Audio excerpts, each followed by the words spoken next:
What's up, Applecore? How you guys doing? Today we're going to be going through an in-depth aggro deck tutorial for you guys who want to build an aggro deck and you're looking for some advice on how to go about the process. So this is basically part 2 of the deck construction guide for aggro, and next will be coming the control series soon too. So yeah, let's go ahead and jump right into it. Alright, there we go. Hopefully we should be good. So yeah, one of the best aggro classes in the game. Well, I guess I should start out first by saying that one of the biggest problems that aggro decks struggle with is card draw mechanics. Is they run out of steam because aggro decks generally consist of very low cost minions, which means that they can play them very quickly, and as you go up in turns where you gain an extra mana crystal every turn, you can play more creatures every turn, and then you end up being at a point in the game where you can play all your creatures in one turn, and then you have no more cards left. And so basically you have nothing left to do, and you're drawing one card off the top, you're playing that one card, and it's generally a 1 to 3 drop, meaning it's very low power. It's not going to be a high health minion. It's for its value for that cost, it's going to be relatively low, which means your opponent, if they're playing a normal deck, the later the game goes, the more likely they are to recover and build momentum and steam and draw heavier creatures in their deck, 5, 6, 7, 8 drop creatures to place down on those 5, 6, 7, and 8 turns, or turn 5, 6, 7, and 8, excuse me. So basically you want to make sure that you have the card draw mechanics to keep up the steam.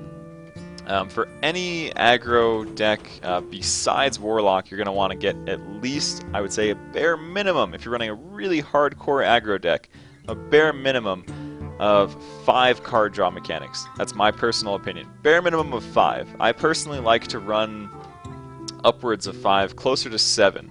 7, I've actually run an aggro deck with even more than 7, a knife juggler aggro deck with more than 7, and it was actually pretty effective.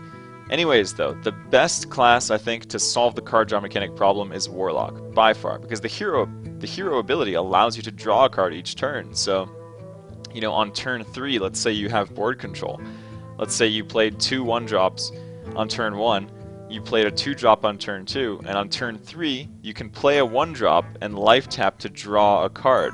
And then you can keep replenishing your hand the later you go, and you can use that extra 2 mana to keep drawing more cards, and which allows you to sustain pressure into the late game. As your opponent is playing a 5-drop, you're playing 2 2-drops and a 1-drop. Or you're playing a 2-drop, a 1-drop, and you're drawing another card for next turn, so you have more creatures to play to use up that extra mana. So Warlock, that's why I say Warlock is by far the most effective aggro class. Let's go ahead and do that. Burping into the microphone also. I've had way too much Monster today, as always. Monster, Rockstar, Red Bull, all that good stuff. Anyways, though, here we go. So you're going to want to get your best high-value 1-drop creatures first with the Warlock deck. So Voidwalker and Flame Imp are always #1, top priority. Power Overwhelming, well, we could put in the golden ones. It doesn't matter. We're not worried about that, though. If you want to run a really fast rush deck, also if you're newer to the game, you don't have legendaries, you're going to want to put in double Power Overwhelming as well. Guaranteed. It's a common spell, 4 damage. Whenever you have common and rare cards that deal high damage like this, if you're a newer player, you don't have legendaries, you want to use them as much as possible. Since you don't have the legendaries to kind of apply the hard to play the hard to deal with cards that you need, for your opponent to really freak out and, to lose the game because they can't recover from playing one crucial card, like a Karen Bloodhoof, for example, on turn 6, is just insanely powerful. And he's only countered by Tinkmaster, another legendary. So not only if you don't have Karen, you can't create a problem for people to deal with. If you don't have Tinkmaster, you can't deal with the problem of Karen, right? So if you don't have legendaries, it puts you in a really bad spot. Thankfully, in an aggro deck, you don't need Karen Bloodhoof, so that's a good thing. You should get Tinkmaster if you can. Tinkmaster is one of the most crucial cards in any aggro or any deck, period, for that matter. So especially if you don't have legendaries, I highly recommend getting Tinkmaster in your aggro deck. So let's go ahead and throw him in there. But just in case you don't have Tinkmaster, Ironbeak Owl is an excellent substitute. It silences the taunt, allows you to get through and deal damage. It also silences things like Karen Bloodhoof, so he doesn't respawn. Once he dies once, he's dead. He does not come back to life. Here, let me show you. For any of you guys who are new, by the way, I should also go to Cairn Bloodhoof. I should show you the card. This is what I'm talking about. So when he dies, he summons a 4 or 5 Blade Bloodhoof. So he dies 4 or 5. You kill him, and he respawns full health, basically. You have to kill him twice, essentially, is what it is. But anyways, Tinkmaster is this guy right over here for anyone who's new to the game. Let's pull him up. Right over here. And I actually crafted a golden one recently because I use this card so frequently. But yeah, there he is. So anyways, we'll use the low-cost replacement. We'll use the Ironbeak Owl. Yeah, and we'll just throw one Ironbeak Owl in there to get through the taunt creatures and, you know, removal and to deal with legendaries. If you find you're dealing with a lot of cards that need silencing, depending on who you play against, you should throw in a second one. So just for good measure, we will throw in a second because we're assuming we don't have a lot of legendaries here, which means we're gonna be missing some of the things like Leroy Jenkins and stuff like that, which I will show you replacements for as well. So anyways, right, aggro decks. It relies on low-cost minions, playing them quickly, acquiring early board control, and dealing a lot of burst damage, which means you need a lot of cards that deal damage when they are played, or they do stuff when they are played. Knife Juggler is the #1 most effective aggro card by far in any deck ever, in any aggro deck, excuse me. If you were playing an aggro deck, the synergy with Knife Juggler is so insanely good. And another thing, as far as playing an aggro deck, you should never put Knife Juggler out. You should never play Knife Juggler on turn 2. Ever. On a naked board, do not play your Knife Juggler. Always wait. Always wait until you play something else first. Allow your opponent to use their removal spells on that, and then wait until you can play your Knife Juggler with something to combo, so that you can shoot a knife out and gain value. So anyways, yes, double Knife Juggler. Immediate. Let's throw that in there. Also, I need to make sure I'm checking the time, because I'm entered in the Zotac Cup tournament today, and I'm streaming that in about 12 minutes here. So, anyways, card draw mechanics. As a Warlock, we don't need them. The only thing we need is Mortal Coil for the 1 damage favorable trading and kill mechanic. This can be extremely useful. It draws you a card. Oftentimes you'll find yourself in situations where if you use a Mortal Coil for 1 and you have 1 mana remaining in an aggro deck where you have a lot of creatures that cost 1, you will be able to use the Mortal Coil, draw a 1-drop, and then play it on that same turn. Which is why double Mortal Coil, especially if you're a new player to the game, it's a basic card, everyone can get it. Throw that in your deck, 100%, both of them. Now, let's see, we have 12 cards left here. Let's go ahead and start going through the 1-drops first. Let's get all our important 1-drops. I would always recommend throwing in at least 1 Abusive Sergeant, at least 1. Maybe even consider 2 if you find you have a lot of success with him. The only problem is that Abusive Sergeant has to be used on a creature that's on the board already. So if you don't have board control, he's not a good standalone value 1-drop. If you play him on turn 1, he's kind of, you know, wasted. His battle cry is kind of wasted. So that's why Abusive Sergeant, I generally tend to only put 1 in my deck. But 2 is very possible. If you find you have a lot of success with it, you know, you can go for it, and there's a little bit of leeway there. Argent Squire. You absolutely need 2 Argent Squires if you're running a Warlock aggro deck, at least in my opinion anyways. They're just so hard to deal with. The Divine Shield basically guarantees that, you know, on turn 1 you can play it, and the likelihood that your opponent will be able to deal 1 damage to get through the shield and another damage to kill the creature on turn 2 is highly unlikely. So you're almost guaranteed to get benefit from things like Abusive Sergeant the following turn to kill a creature that they play that has up to 3 health. That's why Argent Squire is so good, because it guarantees value from things like Abusive, Power Overwhelming, all that good stuff. Which brings us to my next one, which is Harvest Golem. Another reason why you want Harvest Golem is the same reason that I just explained for the Argent Squire, that it guarantees that something stays on the board so that you can combo it with Abusive and Power Overwhelming and other buff cards. So it guarantees that even if they do kill the Harvest Golem, when the 2/1 damage Golem respawns, you have something on the board you can use to utilize your other abilities like Power Overwhelming, Defender of Argus, which brings me to my next card, Defender of Argus. Even in an aggro deck, some people may be saying that you don't need taunt activation, but it's not about the taunt activation so much as it is the +1/+1 stats. This can give you really crucial favorable trading.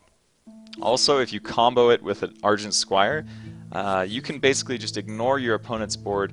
You can give your 1/1, you can turn it into a 2/2 with Divine Shield and Taunt. You can ignore the enemy's board and you can just attack the face. And the taunt guarantees that your opponent has to attack your creatures first before they get to you. It's really great in shutting down the Unleash the Trees combo by the Druid, which is the Force of Nature Savage Roar combo. And just a lot of combos in general. It's also really good in the aggro mirror matchup, having taunt activation on the board. Leroy Jenkins is another fundamental, legendary to an aggro deck, but this is a discount version. So if you don't have legendaries, one of the best cards you can possibly get is Arcane Golem. 3 mana for 4 damage is the way you should look at this. You should be hesitant to play Arcane Golem if that extra mana crystal is going to boost them up into a key turn. By key turn, I mean like landmark turn, as in Mage's turn 6, turn 7. So you should not play an Arcane Golem on turn 4. If your opponent has 5 mana and they're going first, you should not play an Arcane Golem on turn 4 if you have a lot of 2 health minions on the board, because then they had 4. You're going to give them 5 on your turn, and then when it's their turn, they're going to gain another one, and they're going to have 6 for Blizzard. So something to be mindful of, and think about landmark turns and what your opponent could play with that extra mana crystal on top of the one they're going to gain next turn. Keep that in mind. Aside from landmark turns, though, late game, this is an excellent finisher. It's really efficient damage, 3 mana for 4 damage, really effective, and it can be really hard to deal with. Also, on turn 7, you have to look at potential to combo with Defender of Argus to make it a 5 damage charge as well. Or with Knife Juggler on turn 5 to shoot 1 knife and deal 4 damage. Yeah, so basically, let's take a look here. We don't really need card draw mechanics. We have 10 slots left in our deck. One of the, let's look through our 2-drops. One of the best cards to keep on the board, even though you can't combo it with Power Overwhelming, sometimes is Fairy Dragon. The only problem is in a Warlock deck, we do want creatures we can combo with power. So I'm not really a big fan of Fairy Dragon. Even though it does give you standalone value, it's really hard to deal with. I'm not a big fan personally. I prefer things like either, let's scroll through here. You know what, none of these are really appealing to me at the moment in this current deck that we're building. Aside from possibly the Direwolf Alpha for favorable trading. Also, potentially if you're playing a lot of warrior, pallies, hunters with Eaglehorn Bow, Acidic Swamp Ooze is so good against hunters because they rely on secrets so heavily. Also, I really need to speed up, but they rely on secrets so heavily that it just completely shuts down their momentum. Anyways, we will throw on the Fairy Dragons because they're just so effective. Even if we can't combo with Power Overwhelming, they're so good to just put on the board, and you can combo them with things like Abusive Sergeant and Dark Iron Dwarf, which brings me to my next, one of my favorite cards, the Dark Iron Dwarf. Again, the +2 damage favorable trading, it also puts 4/4 worth of stats on the board. And in an aggro deck where you have a lot of 1 and 2 drops, you're almost always guaranteed to have board control. Let's see here, we have 6 slots remaining. Let's take a look through our 3 drops and see what we get here. We could go with something like, we could make something different here, but Scarlet Crusader, as I said in my crafting video, is one of the highest standalone value cards in the game. So let's go ahead and throw 2 of them in there. Similar to Argent Squire, Scarlet Crusader, despite having only 1 health, requires 2 sources of damage to get through the shield and then to kill the creature, so it's extremely hard to deal with. And once again, it shares synergy with Dark Iron and Abusive and Power Overwhelming, and with Harvest Golem and Knife Juggler to guarantee you have something on the board. Well, not Knife Juggler, excuse me, but to have something on the board that you can cast one of these damage buffing spells on to get the burst damage you need to finish your opponent. So yeah, anyways, some potential considerations here. There's a lot of considerations. I think one of the main ones is, what do you want to go for at this point? Do you want to go for the real burst damage? Do you want to go for some sustainability? It really depends. I think Nightblade is a really good basic card. If you have absolutely no cards in your deck, I think double Nightblade is the best way to go. deal 3 direct damage. Let's say it's late game, your opponent finally recovered, they finally stabilized, they're running a control deck. It's been turn 10.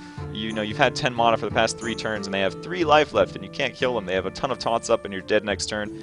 Play a Nightblade, shoot them to the face. It's happened to me several times to win a game. So that's why I would say it's an excellent card to have.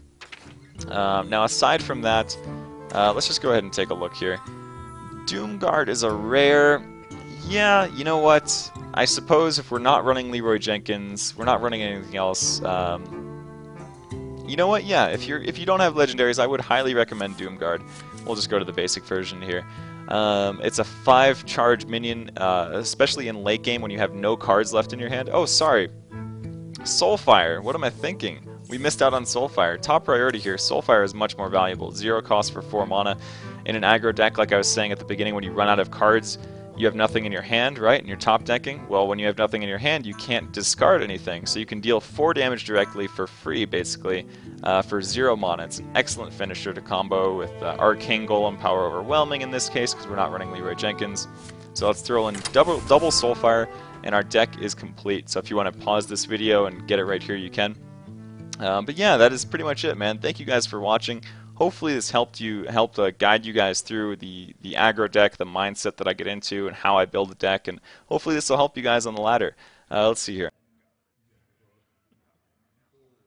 Yeah, there we go, and the music just stopped as well. But anyways, thank you guys for watching. Hopefully you will like and subscribe to this video, and yeah, hopefully you'll share it as well. Sharing is a huge part of how we grow, man. And if we can get up to 5,000 subscribers, I decided I'm going to do a Hearthstone in real life video. I'm going to go out on the street and I'm going to do something with Hearthstone recorded in real life. Like, I don't know, I could be in a pirate costume and like go around and ask people about Bloodsail Raiders.